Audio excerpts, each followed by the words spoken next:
There is a balm in Gilead to make the wounded whole. Moral injury is damage to a person from experiencing something that violates deeply held moral expectations. And moral expectations are something that, although ministers and theologians and philosophers have been interested in for a long, long time, it's kind of a new thing for healthcare professionals and other caregivers to consider. They're really, moral expectations are right at the very core of who we are as people and who we are as societies. It's what we build our lives on. It's what matters. It's what we value. It's what we love. It's our system of love. And we love the things that we look up to and work toward, are willing to serve, and in some cases die for.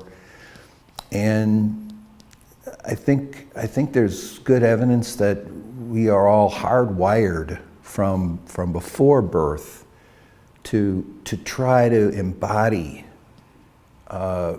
goodness, morality, love, compassion, empathy, caring. We all know that those are the right things. They give us joy. And if life were lived somewhere other than here on this very earthly planet, maybe we could pull that off for a lifetime. But of course nobody can. Of course life brings us to our knees over and over again because we can't always meet our own moral expectations, and others can't always meet our moral expectations. And then the challenge is, okay, now what? Now what? How do we make sense out of that? How do we regroup after that? How do we go on?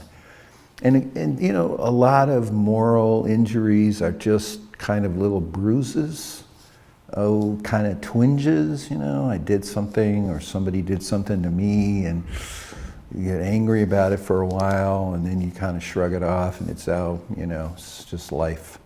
But then there are other moral injuries that are profound and devastating. And in having conversations about moral injury, that's important for people to kind of be aware that there is that spectrum.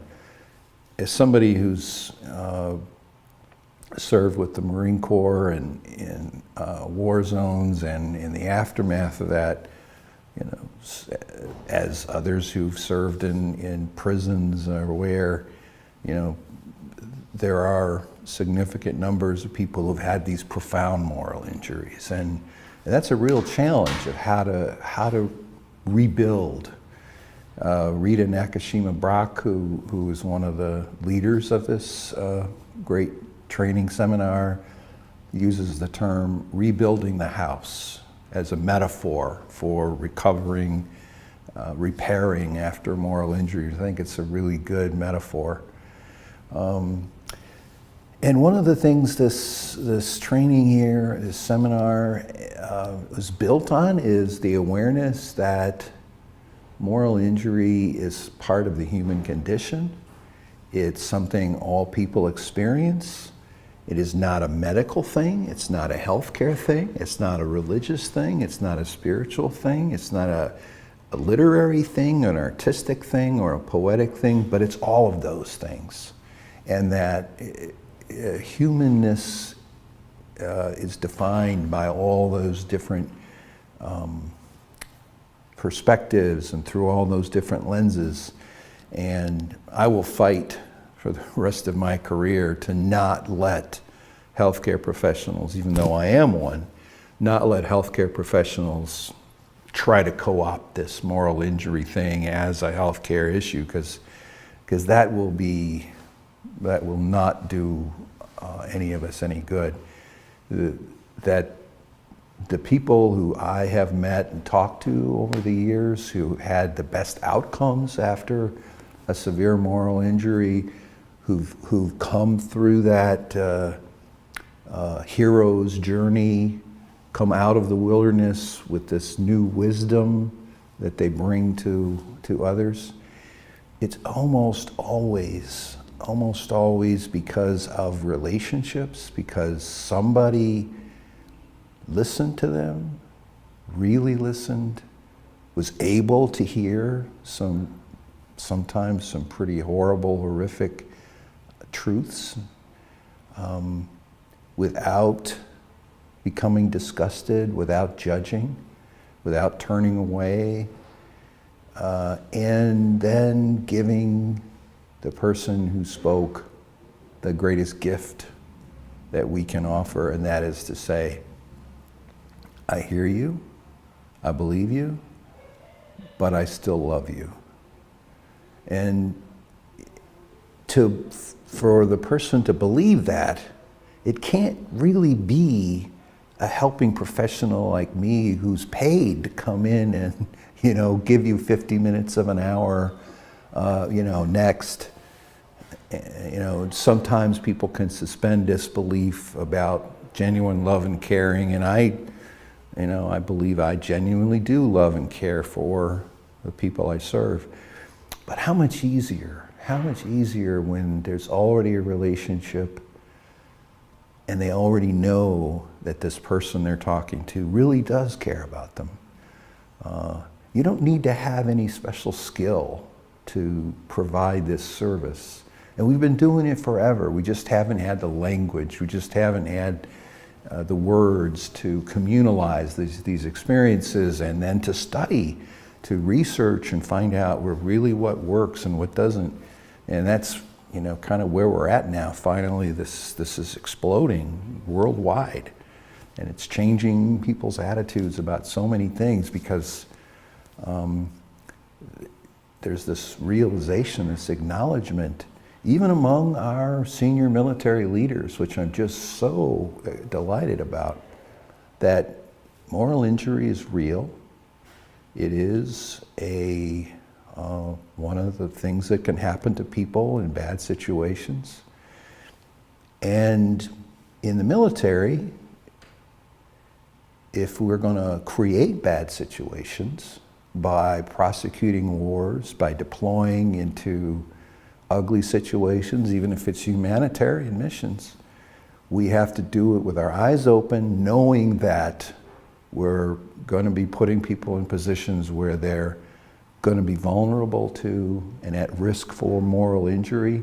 And it's our duty, it is our duty to do what we can to prevent that, to recognize it, and to help people move on, rebuild, heal, to create goodness where we have created evil. And so I think one of the really hopeful things to me about this, these last 3 days here, is that there's so many different voices, poetic voices, and song and music and art and literature and philosophy and religion, theology, and a little bit of psychiatry. So it's very encouraging for me, and I think this is the kind of conversations we need to have more of, with inclusion and seeing the big picture, so we can. That's the other thing about moral injury as a concept that's made me very proud, actually, to be part of this conversation, is that it's become a linking concept. It's drawn a circle in which all these different points of view, these different walks of life can converge and say, this is our common ground, this is our common space. That's exciting, and we need more conversations like this. There is a balm in Gilead to heal the sin sick soul.